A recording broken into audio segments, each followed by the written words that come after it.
বানে নুবুজেই শিক্ষাৰ্থীসকলৰ ভৱিষ্যতৰ সপোন জানে মাথো সকলো ধাহি মহি নিবলৈ চৰাইদেউ জিলাত বানপানীৰ তীব্ৰ প্ৰকোপ কিছু পৰিমাণে হ্ৰাস পাইছে যদিও বানৰ বিধ্বংসী প্ৰভাৱ এতিয়াও আঁতৰি যোৱা নাই এই কণমানি শিশুসকললৈ চাওক বানে জহাই খহাই লৈ যোৱা বোকাত লুতুৰি পুতুৰি কিতাপসমূহ ৰ'দত শুকুৱাই জোৰা লগোৱাৰ চেষ্টা এই কণমানিগৰাকীৰ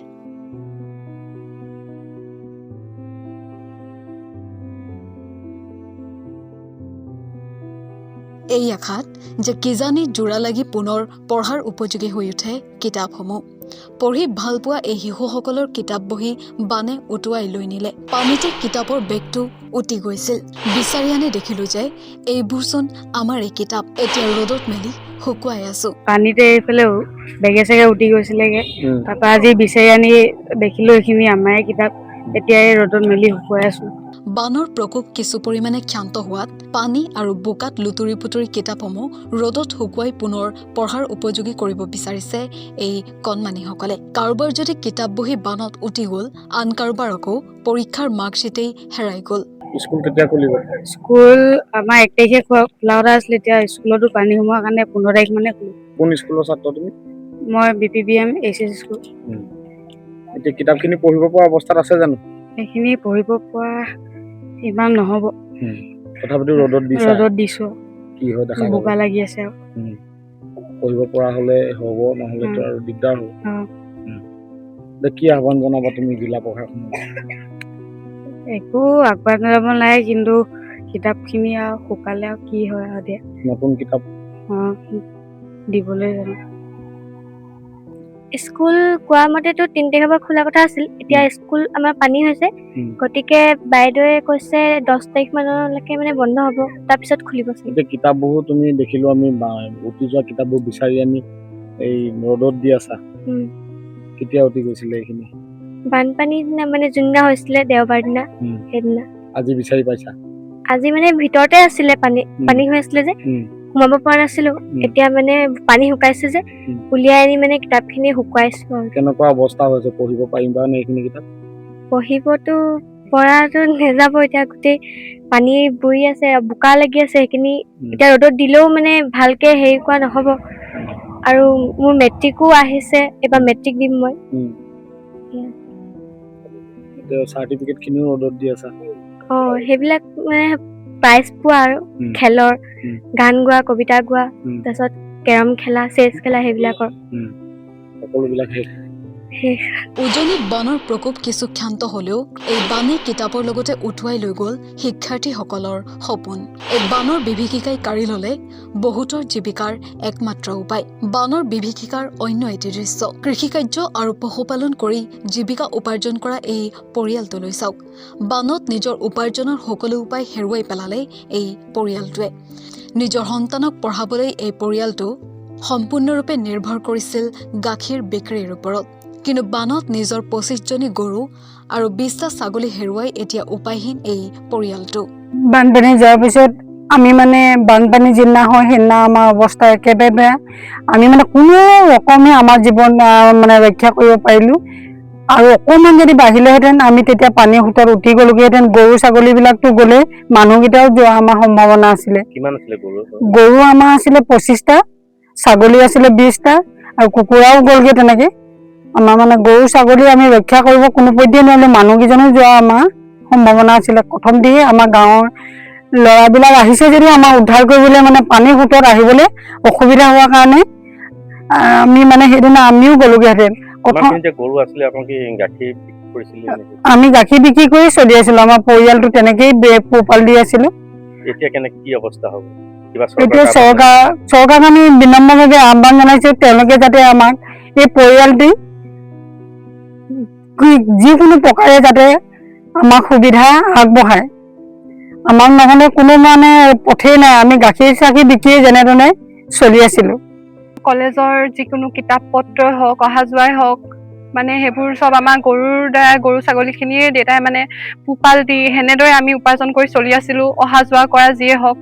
তাৰপৰা এতিয়া যিহেতু আমাৰ এই বানপানীত গৰুখিনি আমি বচাব নোৱাৰিলোঁ গৰু ছাগলীখিনি গোটেইখিনি উটি গ'ল দেউতাই বহুত চেষ্টা কৰিছিল বচাবলৈ কিন্তু নোৱাৰিলে বচাব যিহেতু গৰু ছাগলীখিনি গুচি গ'ল এতিয়া আমাৰ মানে কোনো উপাৰ্জনৰ হাত নথকা হ'ল এতিয়া বহুত দিগদাৰ হ'ব এতিয়া আৰু যিহেতু বানপানীখিনি শুকাইছে ঘৰতো থাকিব নোৱাৰা অৱস্থা হৈছে গোটেই দুৰ্গন্ধ হৈছে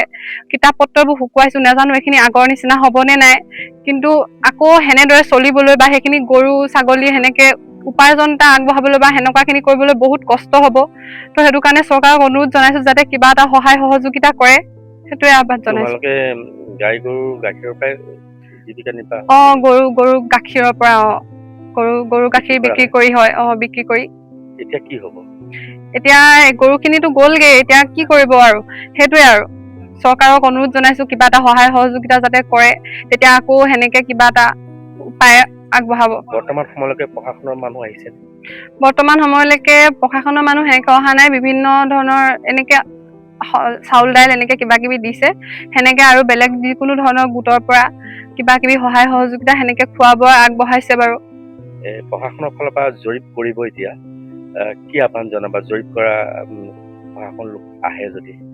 প্ৰশাসনৰ লোকক মই আহ্বান জনাম আহিবলৈ মানুহবোৰক ঘৰ দুৱাৰ চাবলৈ আৰু যাৰ যাৰ যিমান অসুবিধা হৈছে তেওঁলোকক যিমানখিনি পাৰে সহায় সহযোগিতা আগবঢ়াবলৈ মই অনুৰোধ জনাম তোমালোকে ৰাতি এতিয়া ক'ত আছা ৰাতিটো ঘৰত থাকিব পৰা হোৱা নাই আমি স্কুল ঘৰত আছো নহলে ঘৰৰ ওচৰৰ যিবোৰ মানে এতিয়া অকমান সুবিধাজনকভাৱে আছে ধৰক কিছু লোক বহুতো নায়ে মানে গোটেই গাঁওখনে শেষ হ'ল বুলি ক'ব পাৰি কিন্তু যেনেকে তেনেকে হ'লেও মানে অকমান সেনেকে জেগা উলিয়াই তাতে আৰু আছো তোমাৰ নামটো কি মোৰ নাম মৃদুস্মিতা দত্ত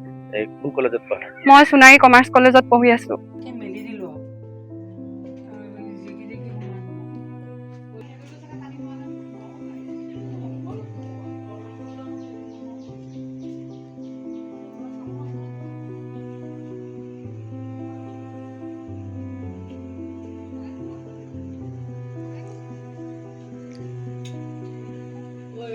চলি আছে নি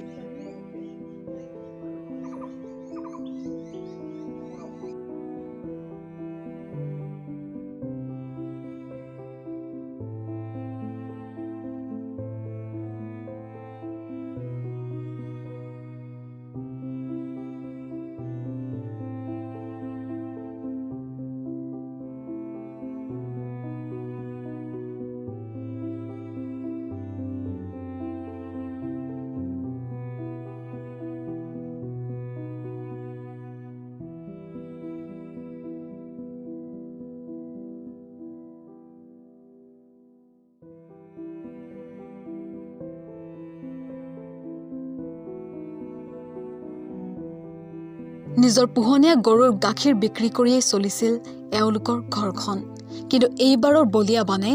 এক মুহূৰ্তৰ ভিতৰতে সলনি কৰি দিলে তেওঁলোকৰ সমগ্ৰ জীৱন বানৰ খুঁটে উটুৱাই লৈ গ'ল পৰিয়ালটোৰ গৰু ছাগলীৰ লগতে তেওঁলোকৰ জীৱিকাৰ একমাত্ৰ সম্বল এতিয়া তেওঁলোকৰ সন্মুখত একেটাই প্ৰশ্ন আগলৈ কেনেকৈ চলিব তেওঁলোকৰ জীৱন এই বানৰ ভুক্তভোগীসকলৰ ভাষ্য গৰু নাই ছাগলী নাই ঘৰ নাই কাপোৰো নাই এতিয়া আমি কি কৰিম এইকেইটা বাক্যই হয়তো বুজাই দিছে যে বানৰ ধ্বংসলীলা কেৱল ঘৰদুৱাৰ ভাঙি যোৱাতেই সীমাবদ্ধ নাথাকে ই লগতে ভাঙি নিয়ে মানুহৰ সপোন আত্মবিশ্বাস আৰু ভৱিষ্যতৰ বহুতো আশা বানৰ পানীয়ে সকলো উটুৱাই লৈ যোৱাৰ পিছত যি অলপ অচৰপ বাকী আছে সেয়াও ব্যৱহাৰৰ অযোগ্য নিজৰ ঘৰখন যেনে তেনে পৰিষ্কাৰ কৰাৰ চেষ্টা কৰিছে যদিও ঘৰটোৰ ভেটি দুৰ্বল হৈ পৰাৰ বাবে তাত থাকিবলৈও ভয় কৰিছে ভুক্তভোগী পৰিয়ালে ছাত্ৰ ছাত্ৰীসকল বিদ্যালয়লৈ যাব পৰা নাই তেওঁলোকৰ কিতাপ বহি বানৰ সোঁতত উটি গ'ল আৰু যি আছে সেয়া পঢ়াৰ উপযোগী হৈ থকা নাই আৰু এয়াই এতিয়া উজনিত বানাক্ৰান্ত হোৱা হাজাৰ হাজাৰ পৰিয়ালৰ কাহিনী আৰু এনেদৰে চৰাইদেউৰ বহু গাঁৱত এনে অসংখ্য পৰিয়ালে নিজৰ জীৱন পুনৰ আৰম্ভ কৰাৰ সংগ্ৰামত ব্যস্ত কাৰোবাৰ যদি কৃষিভূমি নষ্ট হৈছে আন কোনোবাই আকৌ নিজেই থকা ঘৰখনেই হেৰুৱাই পেলাইছে আনহাতে কাৰোবাৰ জীৱিকাৰ একমাত্ৰ সম্বল চিৰদিনৰ বাবে হেৰাই গৈছে আজিও বহু পৰিয়ালে অপেক্ষা কৰি আছে পৰ্যাপ্ত সহায় পুনৰ সংস্থাপন আৰু নতুনকৈ জীৱন আৰম্ভ কৰাৰ এক সুযোগৰ বাবে চৰকাৰ প্ৰশাসন আৰু সমাজৰ প্ৰতিজন সচেতন নাগৰিকৰ বাবে এই পৰিয়ালবোৰৰ কাষত থিয় হোৱাটো আজি সময়ৰ আহ্বান চৰাইদেউৰ পৰা মৃদুল নিবিড় বৰগোহাঁইৰ প্ৰতিবেদন নৰ্থ ইষ্ট নাও